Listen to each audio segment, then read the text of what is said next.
I think so. Pass through. The mask mandate is gone, by the way, just in the event that you choose. Terrific. Yes. So if I can do maskless in your committee, I'm happy to do it. Thank you. So it's only because now Washington, this county has gone from red to medium. Yeah. So, but it is just interesting. I'm awfully glad I was wearing my mask on the Senate floor the other day because Molly Gray, I had a catch up with her after she came off the podium. Yeah. And the next day she was diagnosed with COVID. So That's why we should prohibit. that is people why we from should going wear out of state. masks. That's just, we went to Washington and got it. It's a dangerous place. Right. Okay. Thank you, sorry for that. Bantering, we love bantering in this committee, if anybody's watching us. I doubt it. Although, because of Charlie's subject, my guess is quite a few people are watching. That's good. So good morning. For the record, Representative Charlie Kimball from House Economic Development and Commerce. Back on page 703. When we last met, we were at section 38 Okay. of page 703, which is on page 55. Oh, we're getting there, I know, we're racing through this. This section deals with the pilot program for positions embedded within recovery centers in the state of Vermont. Excuse me, just give me the page number. 55. I think we've got that far, but that's great, okay. Yeah. I believe unless there was a difference, you know what, I'm sorry, I apologize. It is section 37, page 54. Yeah, I think we were a little earlier than 37. that. I have a line saying we're starting at section 30 on page 47. We finished all the nurses stuff? We went through all the We nursing stuff. finished Yeah. after that. So we're So on it's- section 30, budget review. No, it's just page 54, section 37. The part about Vermont Care Board and all those parts about budget review, we took that all from the healthcare committee. So when we last met, I suggested that maybe somebody from the healthcare committee, so Oh, okay. Representative Donahue was involved in that, and there are other Okay, members sorry. of our committee that dealt with those specific requests. So we didn't really talk about a few sections, you just defer to others on that. Yes, I mean, I'd be happy to go give you a general overview. I would love if you Okay, did that. all right. Okay, So that's why I thought I didn't do that. okay. So then that brings us back to, I do have 30, section 35, it looks like we did. Section 26, it looks like we did on page Yeah, so 40. we're up through 29 on page 47. I have a line here that says start again at section 30. And so you're saying section Okay. 30 through what? Our healthcare. 30 through 36, but I'm happy to go over. Why don't you just 30, give I us a give you a very brief general overview, yeah. overview of what that's about? Starting with I'm looking for section 31 30. or section 30, with section 30. budget review. See, yeah, Page section 30 47. is on page 47. Yeah, that's right. Okay. This adds to existing statute in terms of the Green Mountain Care Board's role. It adds items 12 and 13 to existing statute on page 48. And that is to number 12, to review the hospital's investments in workforce development initiatives, including workforce pipeline collaborations with nursing schools. And also to consider the salaries for the hospital's executive and clinical leadership and the hospital's salary spread, including a comparison of median salaries to the medians of northern New England states. Here's some anecdotes that made you put that last section in. There were some that came from healthcare's again. Oh, it did. Okay. Yeah. So it was important to their committee to say, let's try to include this in the Green Mountain Care Board's purview of what the average salaries are in comparison to the top level executives. Section 31. Yes, what we were looking to do is to give the hospital some kind of exemption if they are investing in workforce development to exclude that from the calculations as to their spending as relates to their budget review. So exclude all or a portion of hospitals' investments in nursing workforce development initiatives from otherwise applicable financial limitations on the hospital's budget or budget growth.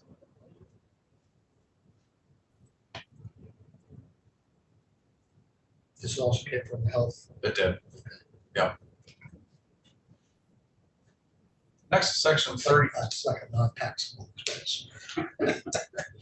Yeah, what we're trying to do is incent the hospitals to Right. do it.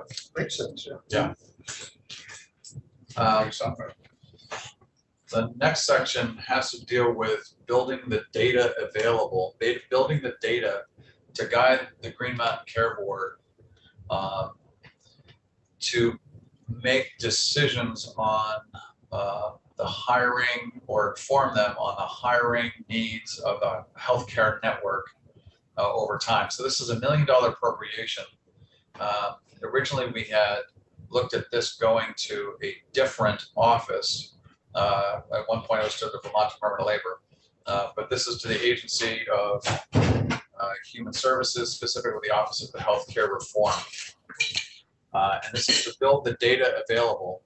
So further down on this page, we're on page 49 of H703. To identify and propose solutions to address data gaps to share the data of the Green Mountain Care Board. Now, originally this was in our bill as $2.5 million. We spent a lot of time, and 3 members of our committee met with members of the Healthcare Committee and did extensive research with the Vermont Department of Labor. This is Matt Barrowett's shop as well, and also with the Office of Healthcare Reform to figure out, okay, how do we get the data that we need in order to better predict what the workforce needs are. And there is no consolidation of data, as we find in other areas of state government as well, to help guide those decisions, because it goes across very many different departments and agencies. This also came from the health, I was trying to It did. restrain myself and not ask you any It questions. did.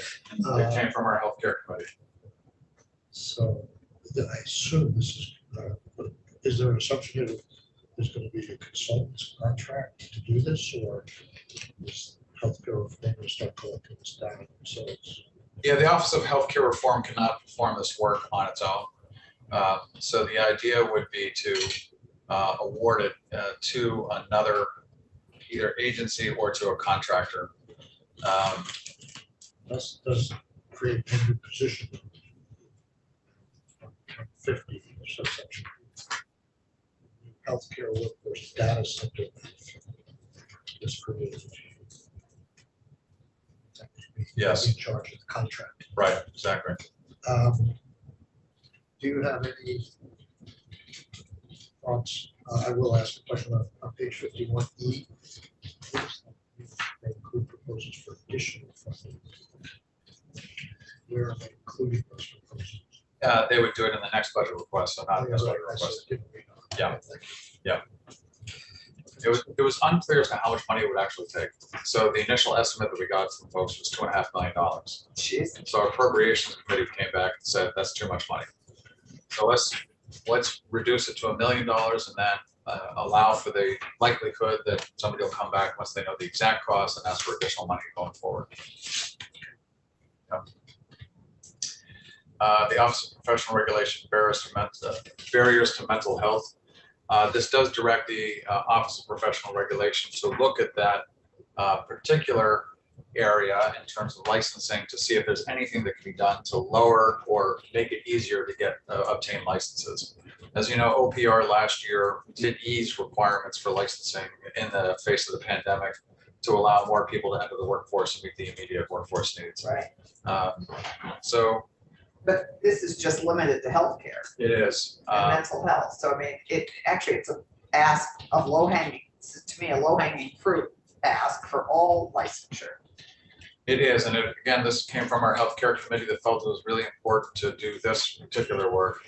You could probably say this about licensing for any particular industry, or in the corrections section, which we already talked about before, it was to look at what barriers to entry or what working conditions or compensation for those in the Department of Corrections. So this work should be ongoing. This is just specific call out to say, we need to see what we can do in this particular area in mental health. Because We it's- also have another bill. On mental health licensure that we're getting. Did you all cross? We did. discuss? Okay. Yeah. Because there's a whole bill on that. So that's where Acacia and I get to coordinate.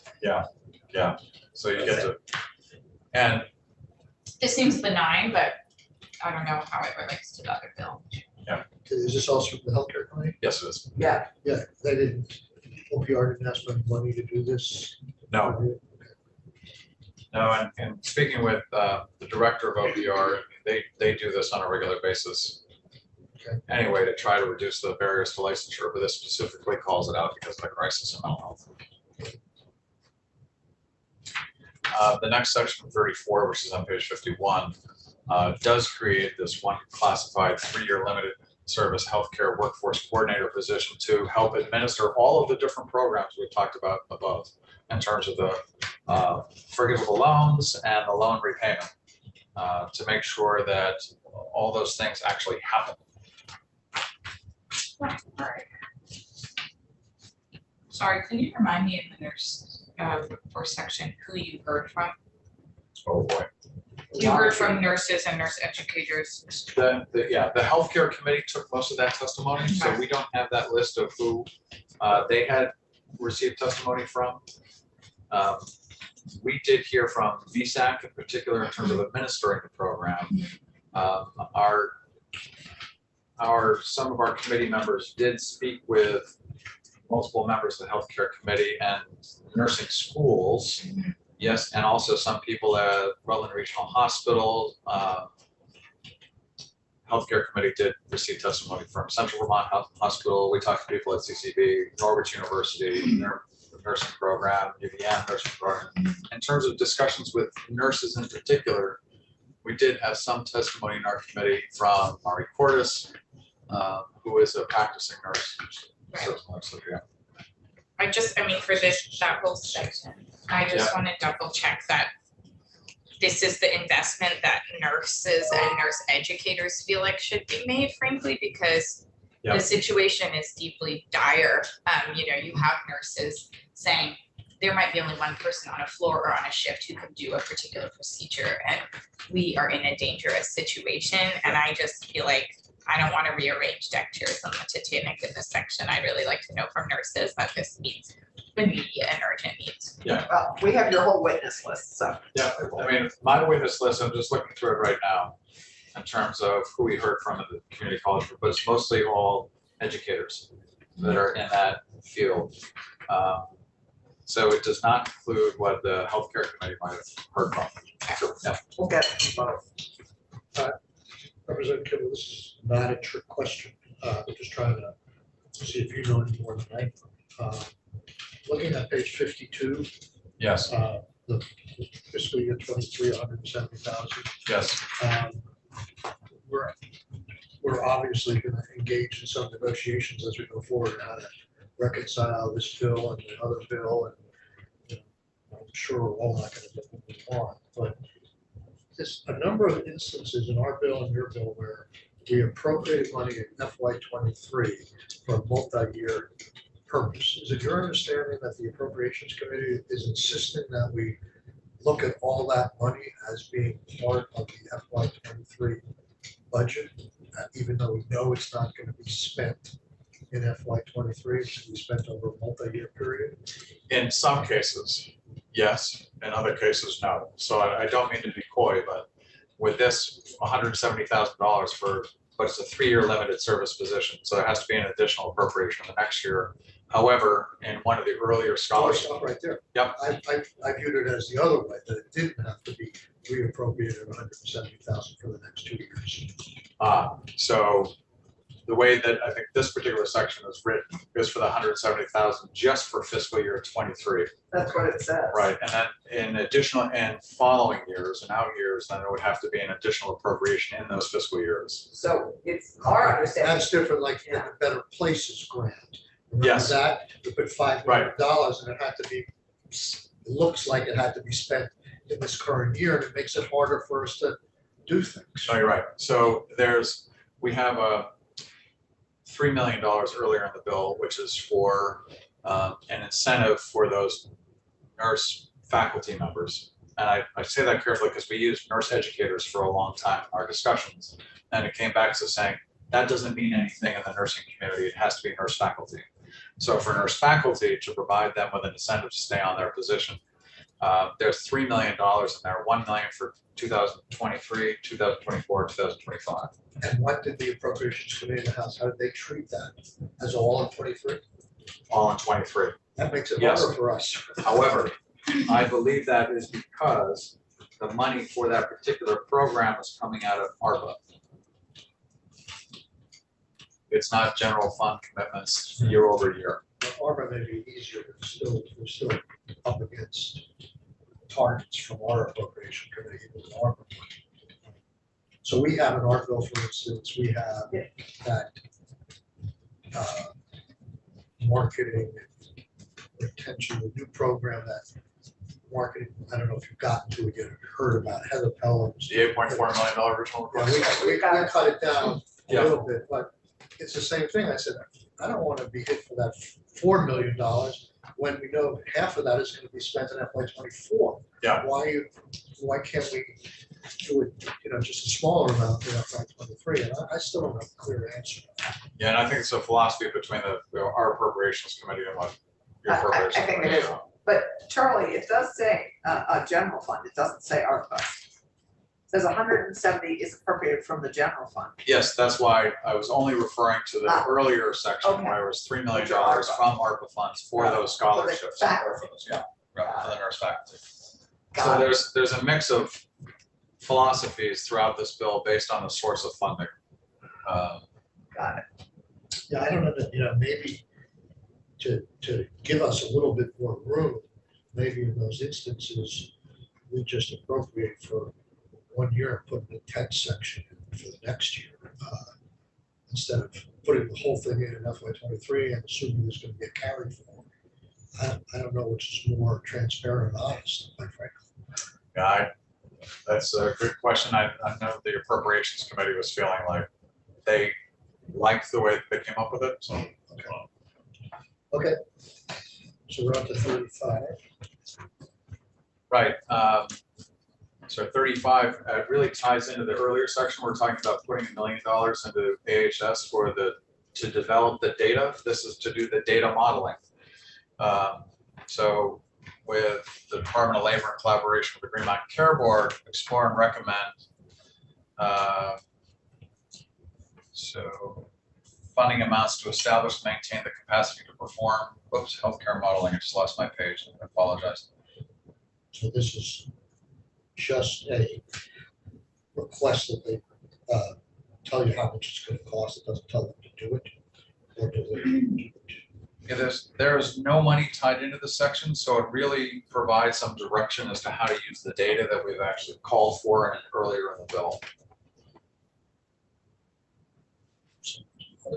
Is this also part of the healthcare? Yes, it is, yeah. I mean, it does strike me is that you're developing the data. You're honestly admitting that the data in isolation doesn't do much and that it needs to be modeled, yada, yada. Yeah. But there's no money to do that. There's money to collect the data. It's the first step, but we haven't. We set a transition, a bridge here saying we'd like to get to this next step, but we don't already money to do the next step. Okay. Yeah. Section 36, remember, this all came from the healthcare committee. This is a good question. This is trying to achieve some efficiencies by DFR looking at the feasibility of being able to access existing prior authorizations in the healthcare system without ordering new tests and new authorizations. So that's really what we're talking about in section 36. There's some questions as to whether or not this is possible to do. So this is really charging DFR to explore whether or not it can be done. I'm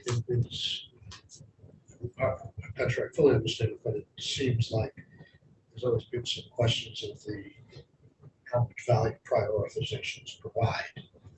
and how much they are going to cost or saving. And that's what this is about. Yes, and if there was a prior authorization already done, but then somebody now is coming in again, can they access the prior authorization? with them? How long was it before? Right. So then we get into, that's the end of our healthcare section. Got it. Good. So it's 30 to 36 if we need a healthcare person. Yeah, and there are some ones before that, any kind of the nurse repayment programs Right. and that kind of stuff. Yeah. And nursing, and who's our person to ask for that? Well, it would be really Ann Donahue or somebody from the healthcare committee in terms of the people that they spoke to and they took testimony from. Anne or Elizabeth? Yeah, Ann Donahue. Yeah. I already asked her. Oh, great, perfect, thank you, Scott. Okay, back to.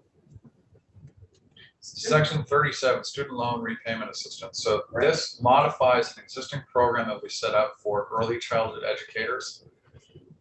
One problem that was encountered was that those that were teaching Head Start did not fit the definition to have loan repaid because by their job, they do not work 48 weeks.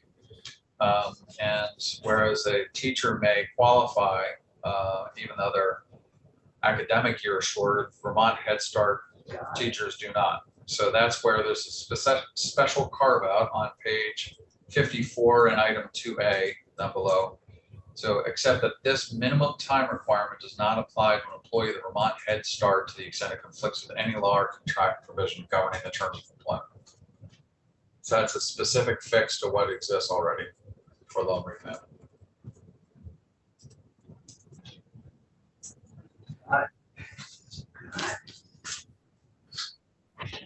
Next, pilot program. Section 38 is a pilot program. This came from our Human Services Committee. And this is to create 15 full-time equivalent positions within both Weber and Voc Rehab to provide really reentry services at recovery centers. The different recovery centers around the state, the 12 of them. And then 3 additional people at a statewide level, 2 to be geographically dispersed, and another. So that if we look at some of the barriers to entry, this is what this section of the bill is trying to address with, is those that are coming out of an addiction that are trying to re-enter the workforce and the services that can be provided at those recovery centers. The healthcare committee can better explain as to why it's broken down so specifically among Weber and Voc Rehab, or hireability as it's now called. So, wow, 15 new, this is, do they have any idea how many positions they're gonna create for 15 staff? It's a lot of people. That's a lot. It's a lot of people. Again, came from our healthcare committee, and Who's the person to speak to there?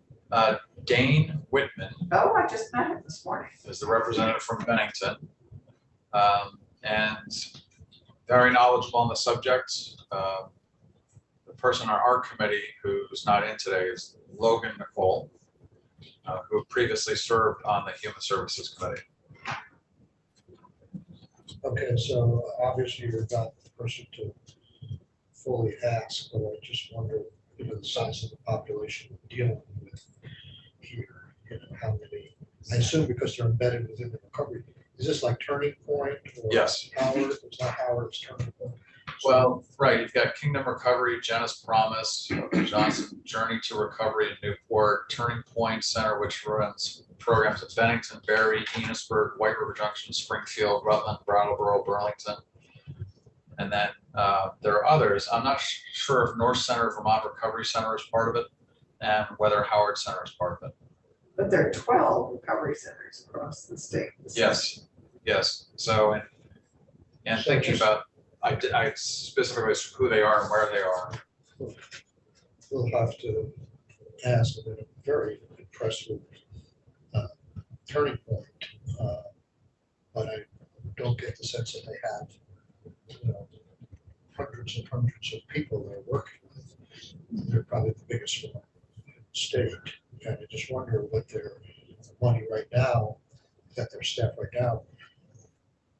I mean, we just have to ask. I mean, I don't know that their staff right now doesn't do some of this already. Maybe they just don't have the time to focus on reemployment and stuff.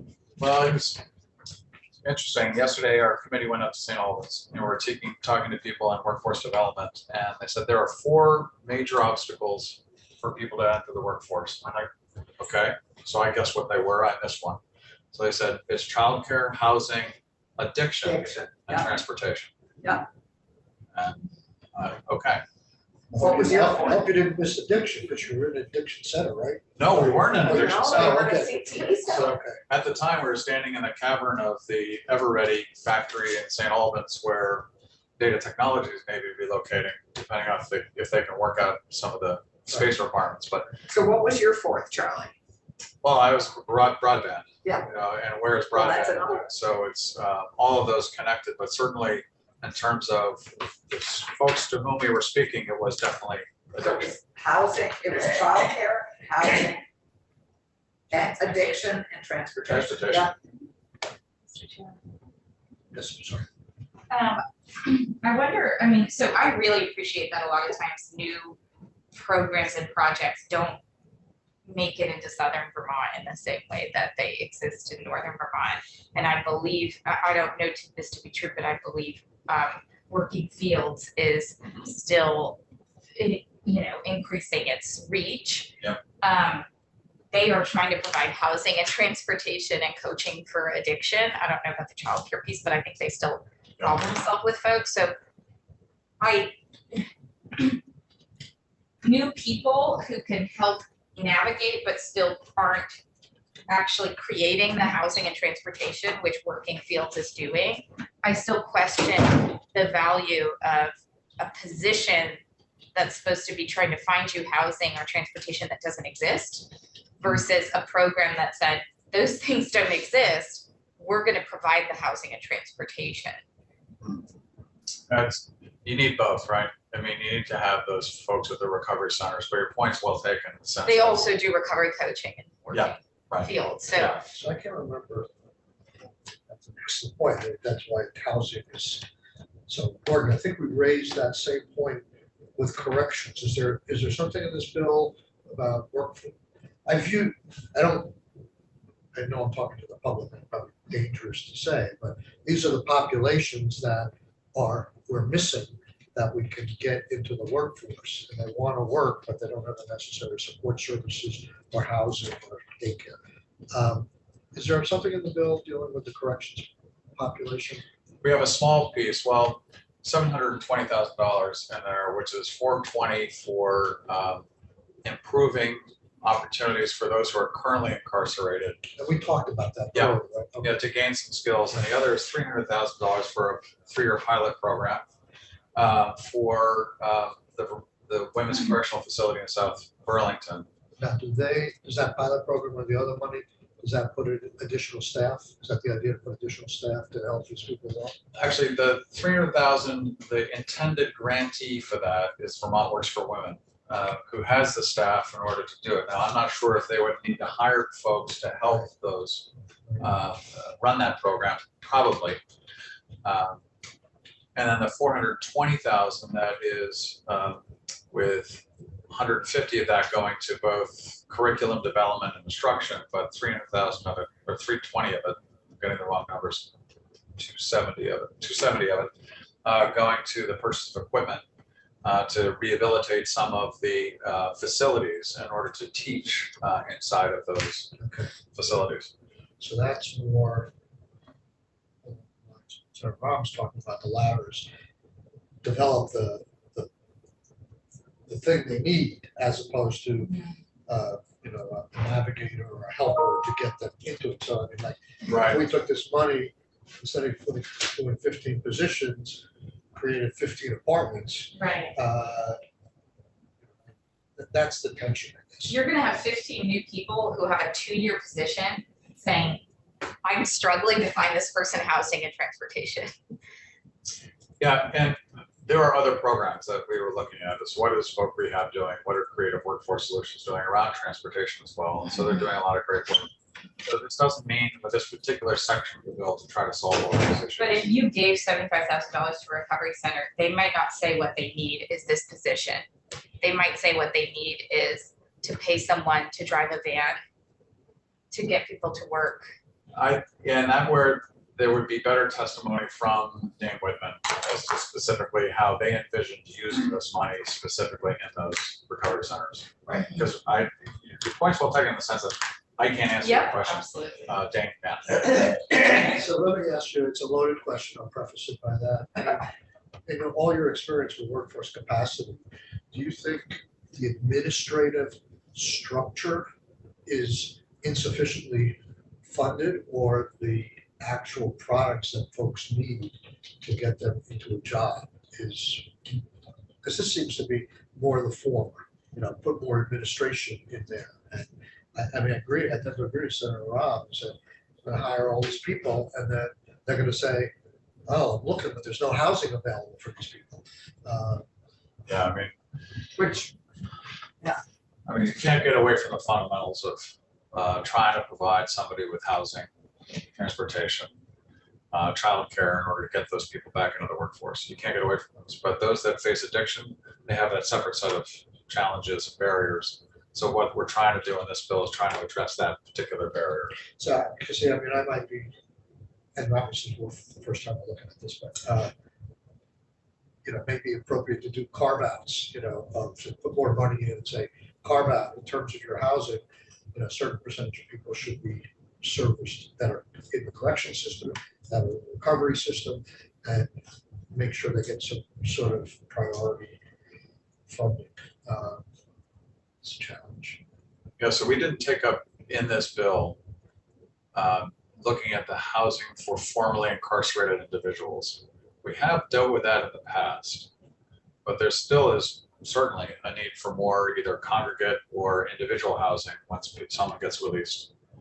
I know we heard the furlough program, God, people are staying in jail just because there's no housing available. oh, we've sadly gotten rid of some of our transitional housing. We desperately need more transitional housing. I think on the flip side is true. We feel very strongly in this committee.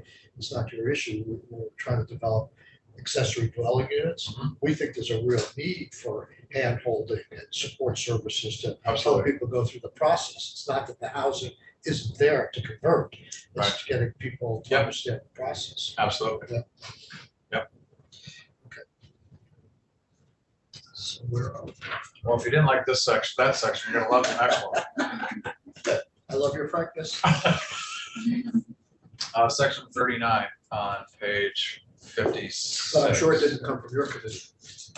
This one did not come from our committee, actually, Why, but it became a bit of a political football. So this really deals with the work that Advanced Vermont has been doing. Which one's Advanced Vermont, Tom Tom Chen, yeah. right. And within the Vermont Student Assistance Corps, but somewhat beside it. So the original bill that was proposed is bill number H377, and it was to grant $350,000 to Advanced Vermont to continue their work in developing the system of promoting and awarding credentials of value. right, And they do have work, they have done work standing up myfuturevt.com, which is supposed to be a resource covering all of the credentials of value that are offered at Vermont institutions. And you can, as a user, go through the website and plan what credentials of value you would need in order to attain a certain career track and revenue source. So it's, You keep saying credentials of value. yes. How is that different than a credential? Industry recognized credentials and credentials of value. So it's specific to Advanced Vermont. What their goal is to increase it by 70% of the population will have a credential of value by 2025. That's been their goal. Mhm. And a credential of value could be this industry recognized credential in a particular industry, or it could be a degree. Yeah. So there's something has value. So when we've Are there ever, credentials that have no value? there are. There are, and so there have been some certificates that have been issued that aren't worth the paper they're printed on. And so part of the challenge is to make sure that if you're in pursuit of a particular credential, then it actually means something to you and what you can earn in the marketplace because of Are we it. talking about like Phoenix University or something? No, there was a Governor's Institute credential, and not to disparage the Governor's Institute at all, but there was a credential, and I can't remember the specifics, a couple of years ago that someone would be able to obtain, but it didn't mean anything. It didn't do anything for that particular person in pursuing another job. But for instance, if you were going through a CPE center and you got a new credential value in the Adobe Photoshop suite, now that doesn't seem like it means anything to us, but when you're entering the world of digital marketing, that is a ton of value. Right. So that's meaning that credential of value conferred by an institution.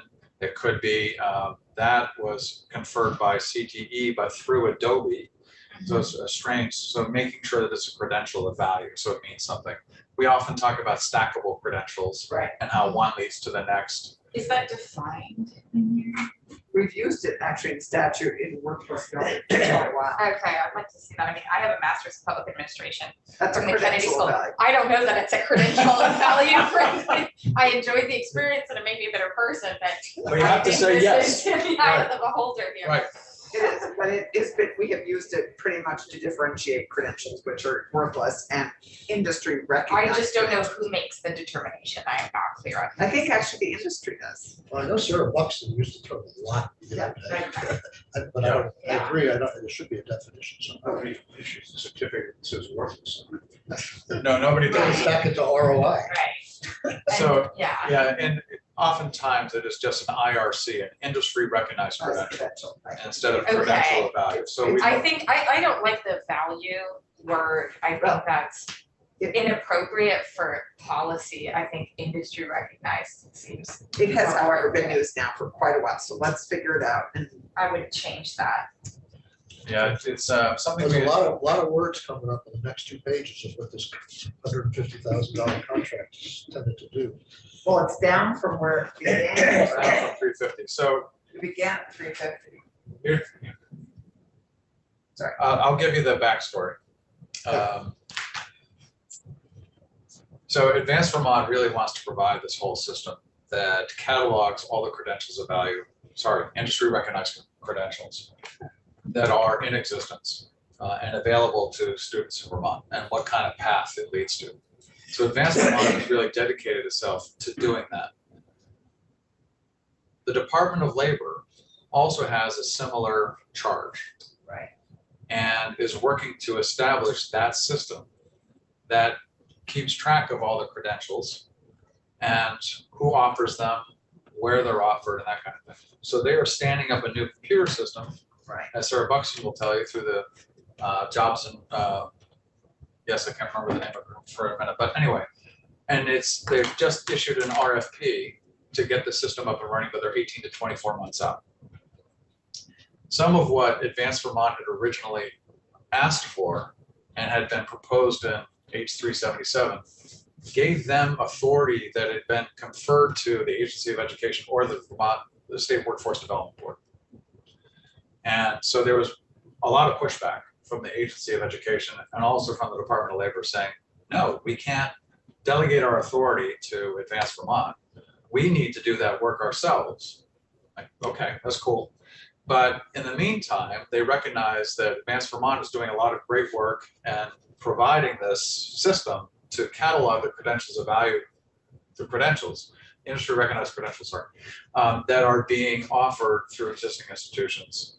And they've already provided this interface for students and faculty to be able to access them to guide individuals looking to move through the education system and get towards a career path they want.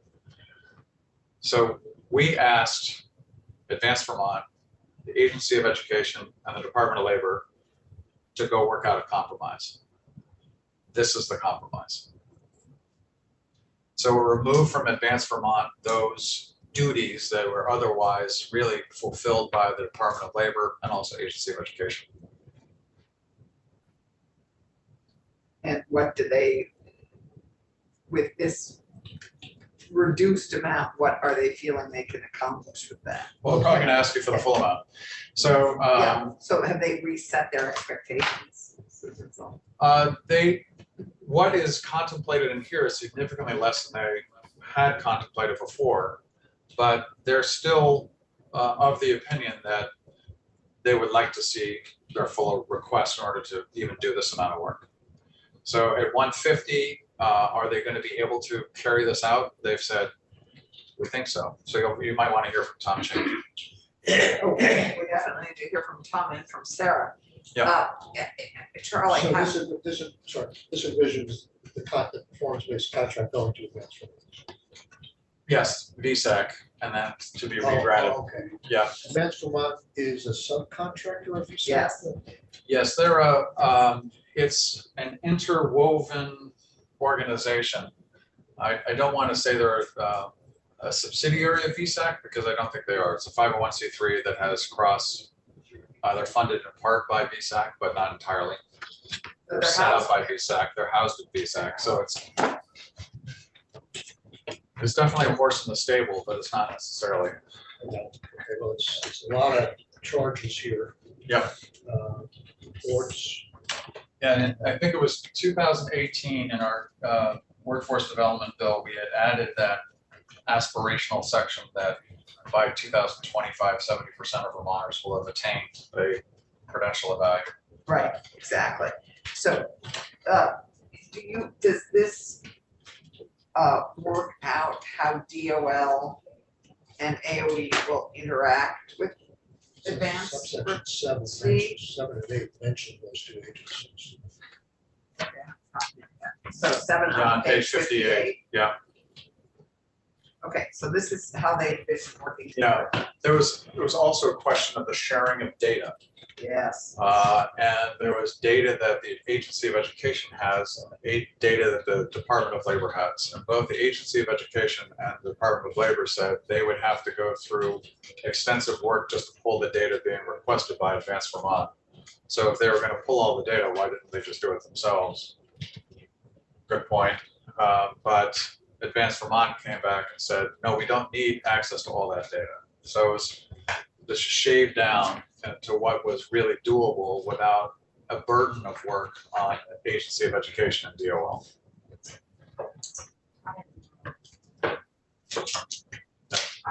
So it catalogs it, but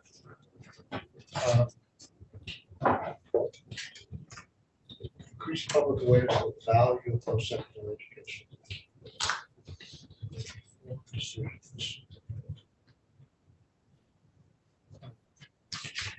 You know, one of the things that the Senator Ram Hinsdale's point is that if you do go get a PhD in Greek mythology, which is, laudable, then what can you do with it?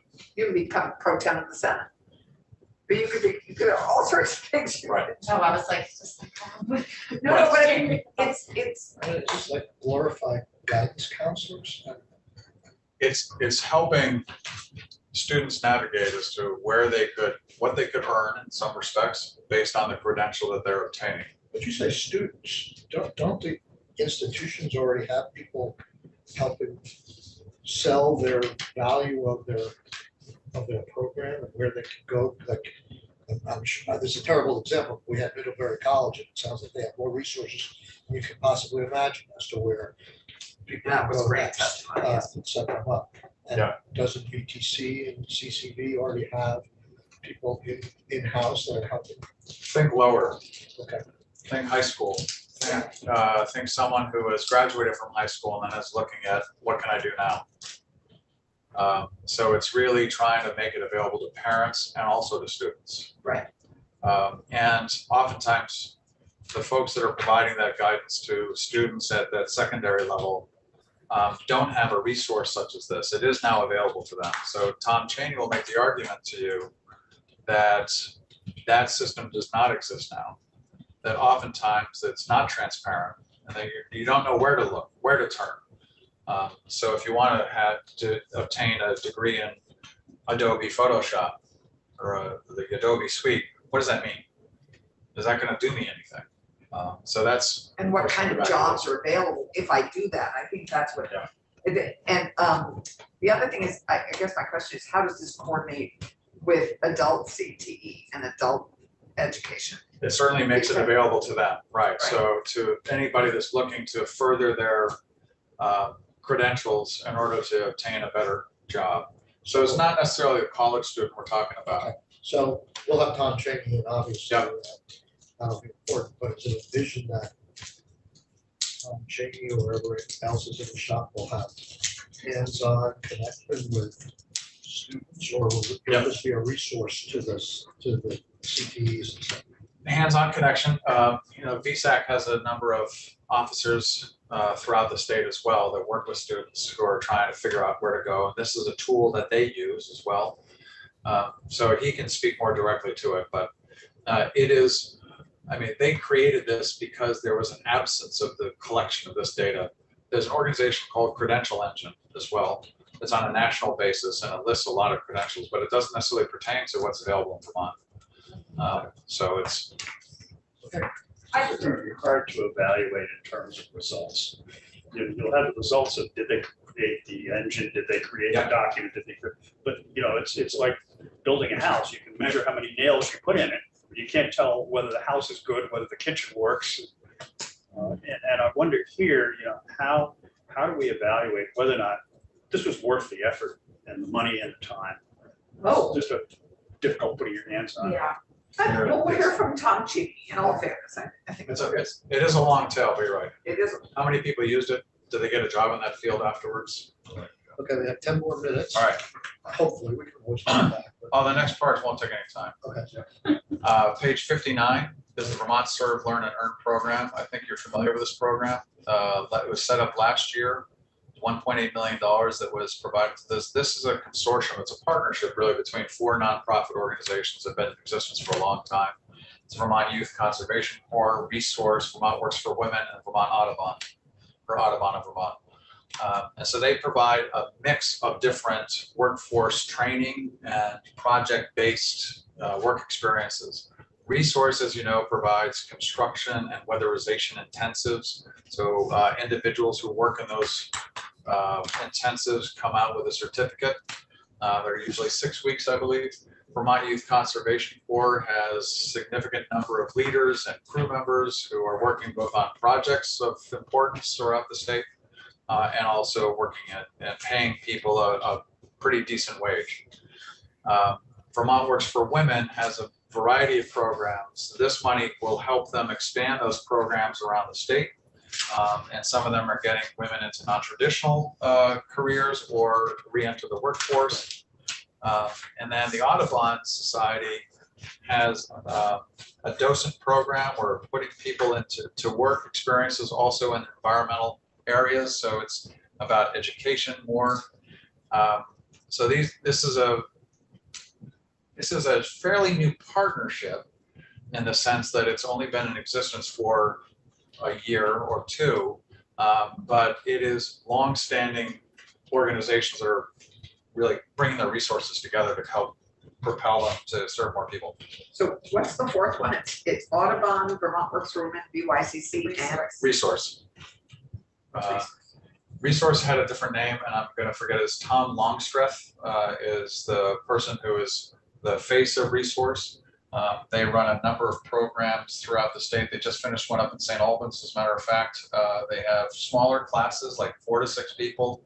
They go through in a work intensive. I went to a graduation ceremony they had at the Berlin, the Granite Museum in Barrie, where they had a number of people that had graduated from a construction intensive. Oh, great. Yeah. So your committee is very impressed with these 4 groups, and you want to enhance their resources to continue their work, essentially. Yes. Is there any connection between,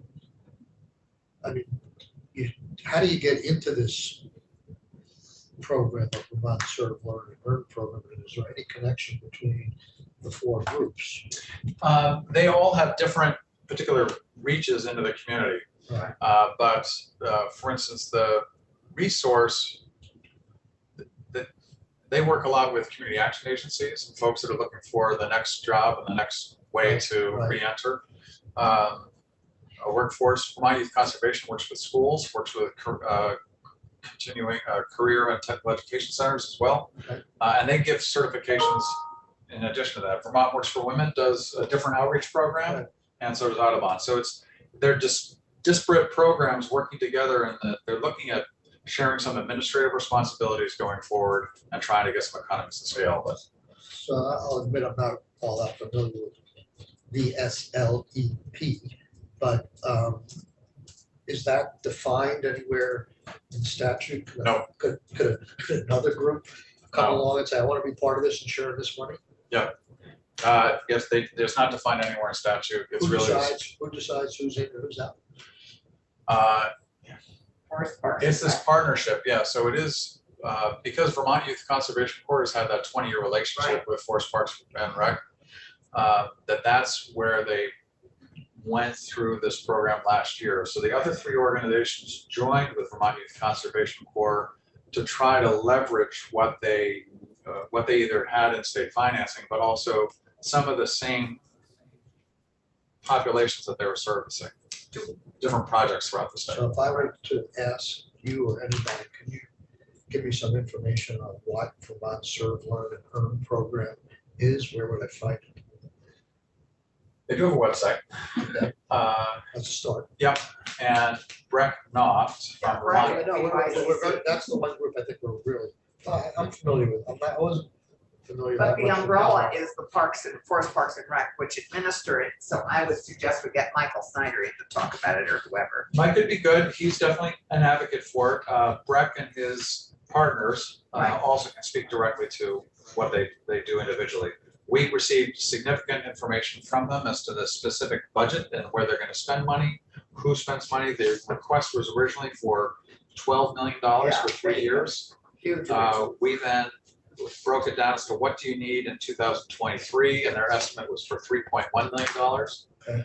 And then so the appropriations committee said, well, that's nice, but we don't have that much money, so we're going to go down to $2 million. So that's really where. Charlie, do you remember how many, because I know this partnership was set up last year or the year before. Yeah. And we actually supported it in this committee.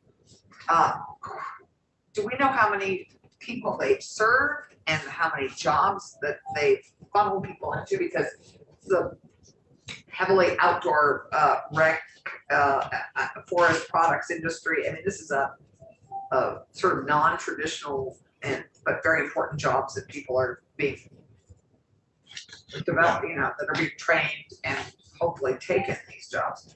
Did they talk to you about how many jobs got filled? Yeah, they have 1,700 paid participants.